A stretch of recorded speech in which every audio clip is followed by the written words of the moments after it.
السلام عليكم ورحمة الله وبركاته. ازيكم يا حبايبي، عاملين ايه؟ النهارده هناخد مع بعض كده جولة هي المفروض ان الحاجة ديت اللي انا مرتباها وحاطه فيها خزين البيت وكده، فهي كركبت بصراحة وبهدلت. فانا ان شاء الله ناوية ان انا اعيد تنظيمها واروقها واحط فيها واشيل المفارش ديت، يعني اغيرها شوية واحط حاجة تانية وانظم الدنيا شوية باذن الله. دي الحتة اللي فوق اللي كنت بقول لكم حاطه عليها فيها الخزين البيت، المكرونه والسكر والحاجات ديت، وتحت حتى الحاجات القديمه اللي مش بستخدمها، حلل ومواعين وحاجات من ديت. ان شاء الله هرتب الدنيا كده معاكم باذن الله وهروقها وهرجع لكم ان شاء الله اوريكم انا عملت فيها ايه. انا فضيت الدنيا اهي يا حبايبي. دي اللي هي الضلفه من جوه ديت اهي، اللي كنت قلت لكم عملتها عشان احط فيها خزين البيت. دي شكلها من جوه. انا بفكر اشيل المفرش ده واحط ستيكر اللي بيلزق ده، لان هي مش مدهونه من جوه كويس. انا عايزه اوريها لكم اهي، ومخربشه. هي نظيفه مش وسخه اهي، بس مخربشه ومش مدهونه كويس، فعايزه احط عليها ستيكر بحيث ان هو يخلي شكلها احلى، حتى لما واحد يجي يفتح الضلفه نفسه تنفتح شويه. ان شاء الله هعمل كده. وحطيت الحاجات اهيت في بوكسات، الحاجات اللي هي المنظمات ديت هشرح لكم برضو كل حاجه بالترتيب. وحطيت الحاجات في المناديل المطبخ، وحطيت الحاجات دي كلها اهو يا حبايبي. دي الضلفه الاولانيه من فوق، هي ده شكلها بعد ما شلت طبعا البتاع ده ونضفتها بتاع مسحه. ده الستيكر اللي عايزه احطه عليها. حاسه ان هو هيدي شكل كويس، حتى لما الواحد يفتح الضلفه كده يحس ان في حاجه حلوه، ورد وحاجات حلوه. ده بالمقاس، ده ستيكر بالمقاس اهو. ما بتاخدي المقاس، هي الورقه الحمد لله طلعت نفس العرض اهي. هاخد الطول العرض كله وهقيس على قدها بالظبط وهقص عشان اعرف ايه بعد كده ان انا الزق براحتي. هقصها وهرجع لكم اهو. بتجيب المقص وبتعلمي زي ما قلت لكم متسطر اهو، عشان يسهل عليك حتى ان تقطعي بشكل متساوي اهو. طلعت لحد هنا، فبتقصي ايه على طول الخط كده بالراحه علشان تقصي بشكل متساوي. اللي بتعمليه بعد كده انك بتجيبي اللزق ده اهو، هو ستيكر يعني حاجه بتلزق هنا بتفكي دي من دي. هو صعب شويه انك بتفكيه اهو اهو. فاول حاجه هنعملها هنحط الطرف، هحاول ان انا ايه المها الاول بالراحه كده عشان اعرف اتحكم فيها، ما تبقاش الدنيا مهدله عندي لان المكان هنا ضيق. هلمها كده بالراحه زي ما اقول كده في ايدي، وان انا ايه ابدا بقى بالراحه اروح عند الطرف اللي انا هبدا من عنده اللزق اهو اهو. ده اللي هنبدا من عنده اللزق ان شاء الله. هبدا اروح هناك وافك بالراحه وايه، وهوريكم برده ان شاء الله اهو يا حبايبي. زي ما انتم شايفين بتحاولي تلزقي، هي رخمه شويه في اللزق، بس ايه واحده واحده اهي. حاولي تلزقي بس اول حته كده اهي، وزي ما قلت لكم بنعملها رول كده عشان تعرفي تسهلي عليك. هتلاقوا بتلزق لوحده اهي. يا رب تكونوا شايفين اهي بالراحه، بس على صبر مش اكتر. هخلصها وهرجع لكم برضه ان شاء الله اهو يا حبايبي. انا لزقتها كلها اهي، ادت منظر حلو اهي يا حبايبي. بعد ما لزقتها كلها، ده المقص اللي كنت بستخدمه. امشي بس بالراحه بالراحه كده اهو، هتلاقي ايه لزقت معاكي على طول. هنبتدي نرص ضلفه ضلفه كده او رف رف، واوريكم الحاجات اللي انا حطيتها في المنظمات وهستخدمها ازاي. ده اول رف او اول منظم انا جايباهم، كان واحد ب20 جنيه تقريبا او ب30 مش فاكره بالظبط. ده انا عملته للمكرونه، بجيب المكرونه بالشهر، ده خزين الشهر. يعني مثلا لو فاض عندي اهو، بص المكرونه دي مش بناكلها فتلاقيها فايضه عندي، فان شاء الله مش هجيبها الشهر ده باذن الله، هجيب انواع تانية يعني. وانا حبيت ان انا احطها بالطول كده عشان لما اجي اختار ابقى عارفه ايه الشكل بتاعها واضح قدامي. هحطها في المنظم ده وايه هظبطها وهحطها فوق. وديت كانت علبه لبن نيدو لو تعرفوها، حتى مكتوبه هي، غسلتها طبعا ونضفتها. هي لها غطا يعني ممكن انا استخدم تاني غير ده خالص، بس انا لقيت هي الحاجه الطويله، الحاجه طويله عندي، بحيث ان انا اعرف احط فيها الحاجات اللي هي ايه، ورق الفويل والورق اللزق اللي عندي وورق الاسترتش اللزق. وده مناديل، ده المناديل بتاعه المطبخ، وده الكياس بتاعه الثلاجه. هرصهم كده جنب بعض بحيث انها طويله، والحاجات دي لما بحطها لوحدها كده في الضلفه بتقعد تروح وبتيجي كل شويه تتزحلق. لا كده احسن. هطلعها فوق معاك اهي برضو اهي، ممكن تحطيها برضو في اي مكان. دي يا حبايبي الباسكت بتاعه البواقي، بواقي رز. انا مش عندي علب احطها فيها للاسف، او برطمانات ولا كده، بس ان شاء الله هبقى اجيب برضو ايه. وطبعا البرطمانات تبقى احسن، يعني حتى لو عندك برطمانات مربى ولا الحاجات من ديت، او بتشتري برطمانات منظمات، ان شاء الله برضه هبقى اشتريها برضه باذن الله. دي البواقي، بواقي المكرونه، بواقي الرز، بواقي العدس، بواقي الذره الفشار، اي بواقي بحطها في بحيث ان انا لما عاوز حاجه مفتوحه او حاجه حبه صغيرين، هاجي على هنا على طول بعرف ان انا ايه حاطه هنا كل البواقي بتاعه الحبوب اللي عندي، حبوب الشهر. دي باسكت صغير، دول كانوا 23، هي يعني ارتفاعها بسيط، كانوا 23. فقلت احط فيها ايه، ترملي البواقي بتاعه الحاجات دي. ودي برضو نفس الباسكت التانية بس حجم اكبر شويه. حطيت فيها اللانش بوكس بتاعت الولاد والازايز والحاجات اللي بيستخدموها في المدارس. طبعا احنا في اجازه، فبحتس ان انا عينهم وكده فبيبهدلوا مني، فرحت حطاهم هنا كلهم ايه مع بعضهم. حتى لما تيجي تغسليهم هي مخرمه من فوق من كل النواحي. ممكن تعمليها دي بس لللانش بوكس والازايز بتاعت ولاد المدرسه.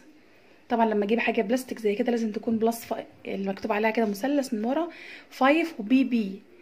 بي بي ديت يعني البلاستيك بتاعها ما بيتفاعلش مع الاكل، مش 5 بس، لا احنا كنا بنقول. حتى هوريها لكم اهي، مش عارفه الاضاءه هتجيبها ولا لا. اهو المثلث ده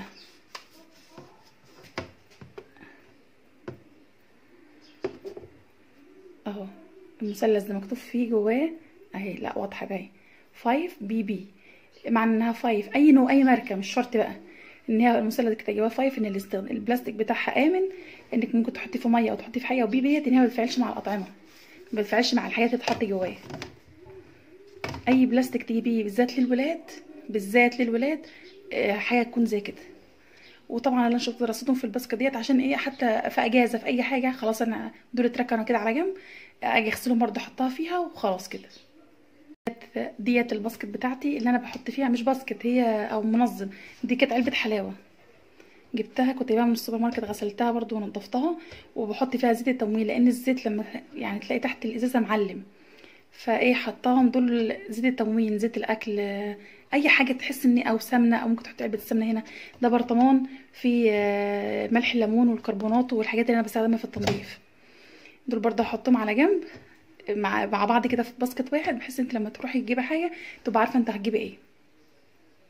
وده يا حبايبي ده اصغر باسكت عندي في الطقم التلاته انا وريته لكم، اللي هم قد بعض. بصوا ارتفاعها، وهي بصي مخرمه من كل، وحلو والله. التلاته كانوا ب20 جنيه التلاته مع بعض. ده انا عملتها لفوط المطبخ، رصيتهم كده اللي هو رولات جنب بعض، وحس دول فوط المطبخ اللي عملتها لفوط المطبخ بس، ورصيتهم كده جنب بعض عشان ما ياخدوش مساحه. برضه لما تكوني عايزه فوطه تعرفي انت ايه تعرفي تروحي تجيبي منين ان شاء الله. هرص بقى الحاجات اللي احنا قلنا ده اللي انا ضفتها قدامكم، وهرجع لكم تاني.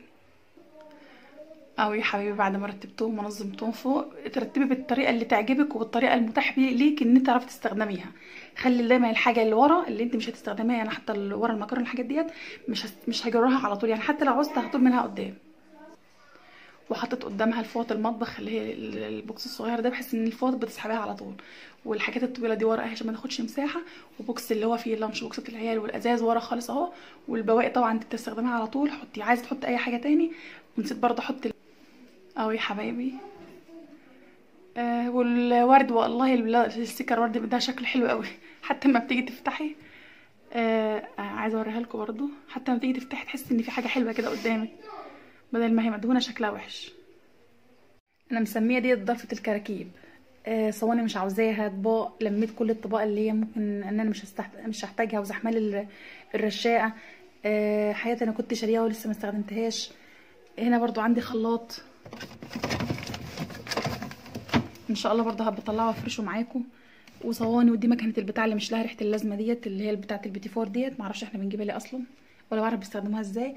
الدنيا مش متظبطه خالص اهي قدامكم. هظبط الدنيا برضو هروقها وهاجي اقول لكم انا عملت ايه. ده الخلاط اللي كنت بقول لكم عليه، ده خلاط جديد عندي مش استخدمته لسه. انا عندي خلاطين، خلاط التاني، وكان الخلاط ده حماتي اللي جابته لي، ربنا يديها الصحه يا رب، كانت جابته لي هديه يعني. هو عصاره وخلاط ومطحنه وكل حاجه، ومعاه كبه وكل حاجه.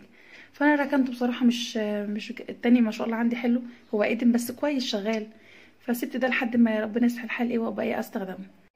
اهو يا حبايبي، انا حاولت ان انا ايه على قد ما اقدر ان انا ارتبها. يعني ده الكولمن بتاعي كمان، طبعا احنا في الشتا مش بستخدمه. واللي ورا دول خالص صواني ستانلس، على صواني اميلامين، صواني قديمه يعني مش محتاجاها. ودول طقم مش عارفه اسمه ايه، اللي هو بتغلي فيهم لبن كازرولات تقريبا. برضو بستخدمه بس مش قوي. وديت بتاعها حلوه قوي قوي قوي، الوانها مبهجه وعجبتني جدا. كانت ب20 جنيه تقريبا او ب25 جنيه، كنت جايبها من رنين تقريبا. بتاعه التسالي حلوه قوي والوانها مبهجه. ممكن تحطي حتى فيها ايه لما مثلا بتعملي في القناه، عندك قناه ولا حاجه، ممكن تقدمي فيها المقادير بتاعتك. في يوم تسالي ولا حاجه بنحط لب وسوداني والحاجات من دي في العيد، بتنفع في الكحك والحاجات لها استخدامات كتير بصراحه. بصراحه عجبتني، والوانها بصوا عامله ازاي، تديكي كده فرح كده. ودول الطباق اللي كنت بقول لكم عليهم مش بستخدمهم.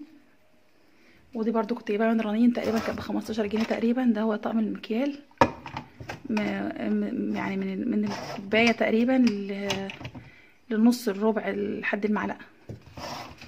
وده الخلاط بتاعي اللي كنت قلت لكم عليه. ودول كانت المطحنات بتاعته. وديت بتاعت ايس كريم، مش استخدمتها بصراحه لسه، مش عارفه حتى بتستخدم ازاي يعني، او مش جربت ان انا استخدم فيها ايه، احط فيها عصاير تتعمل ايس كريم. فمره كده ان شاء الله نبقى نعملها سوا مع بعض. اهي يعني الدنيا ايه رقت شويه، احسن من الاول. طبعا مش حلوه بس احسن من الاول. الدنيا الزحمه خفت شويه. وعندي كمان المضرب اللي بالكهرباء هجيبه بحطه هنا باذن الله جنب ايه الخلاط، جنب الحاجات الكهربائيه بتاعته. دي اخر ضرفه عندي. الدنيا مطربه لسه، وانا طلعت حاجات بره كمان بس حبيت اوريها لكم برضه قبل ما اعملها وبعد ما اعملها. دي حله اسمها حله الكسكسي عندنا، والدوم هناخل بنخل في واحد الرز ساعات من العفش والحاجات اللي زي كده. وده باقي الطقم الملامين بتاعي، يعني كنت استخدمت نصه، وطبعا من الجوازه بقالي كتير وباظ. وده الباقي بتاعي انا مش بستخدمهم خالص. ودي حله كانت عندي ستانلس، كنت واخداها من اختي، اللي هي غطاها بايركس، بس طبعا نوعها مش كويس، اللي هو مش من الحلو اللي بتحمل الشغل يعني وكده. انا جبت زهران، جبت حلتين زهران، وان شاء الله هكمل الطقم باذن الله. هرتبها واروقها وارجع لكم تاني ان شاء الله. اهو يا حبايبي، على قد ما اقدر حاولت ان انا ايه اظبط الدنيا. ده حلل تروفال، بس ماركه تروفال احسن من ماركه نوفال، بالذات في الحاجات التيفال والحاجات من دي. انا مش استخدمتهم خالص، لسه هلمعهم وامسحهم وكده واعينهم في اكياس. انا مش استخدمتهم خالص، لا دي ولا دي ولا دي. كنت جايباهم من 6 سنين تقريبا وعندي، ومش استخدمتهم بصراحه. فهم زي ما هم عينهم ايه زي ممكن ابقى استخدمهم في عزومه ولا حاجه عشان هم حلال كبيره. ودي بقت الطقم اهو. دي الحاجات اللي قلت لكم عليها برضو.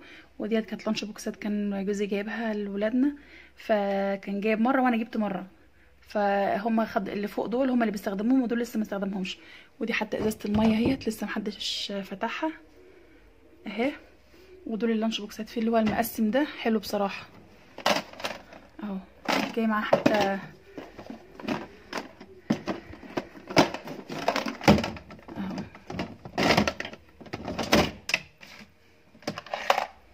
متقسم اهو. ده واسعه، ممكن تحطيه السندوتشات ولا الحاجات اللي زي كده.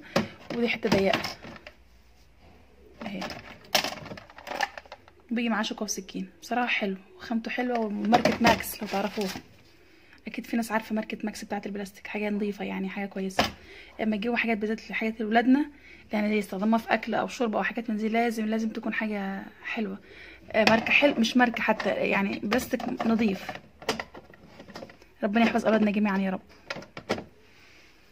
اهو يعني يعتبر ان انا ايه حاولت اروق كده واخدكم جوله معايا. الحاجات دي الضلفه دي انا ما بفتحهاش نهائي ولا باجي جنبها اصلا. يعني ممكن حتى احط هنا الحاجات اللي هي اللي بنضف بيها منظفات الفلاش والحاجات ديت، لان انا مش بفتحها ولا عيالي بيجي جنبها.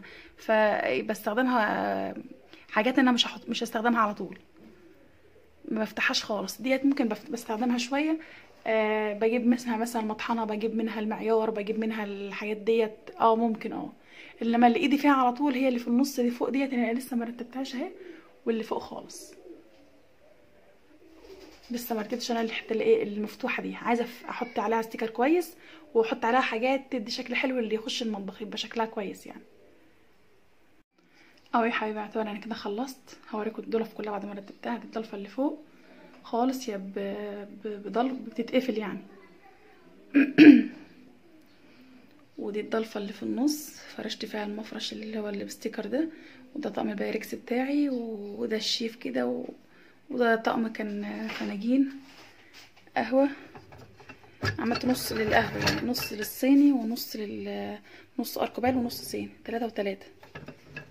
لسه برضه هظبطه وهكمله وان شاء الله هبقى اجيب ديكورات للمطبخ باذن الله واحده واحده ان شاء الله. هنغير مع بعض واحده واحده، احنا مع بعض ومش هنمشي. والضلفه اللي تحت وريتها لكم خالص اهيت، ديت اللي بعتبر استخدمها شويه. والضلفه اللي تحت خالص اهيت هوريها لكم اهي، اللي فيها الحاجات اللي انا ايه مش بستخدمها خالص. يعتبر رتبتها ونضفتها وان شاء الله على قد يعني انتوا عارفين. اتمنى يكون يعجبكم الفيديو بتاعي، وان انا اكون حتى شجعت او قلت لحد فيكم فكره حلوه ان هو يعملها. انا عارفه طبعا ان كلكم عندكم افكار احسن مني. اتمنى يكون الفيديو عجبكم، والسلام عليكم ورحمه الله وبركاته.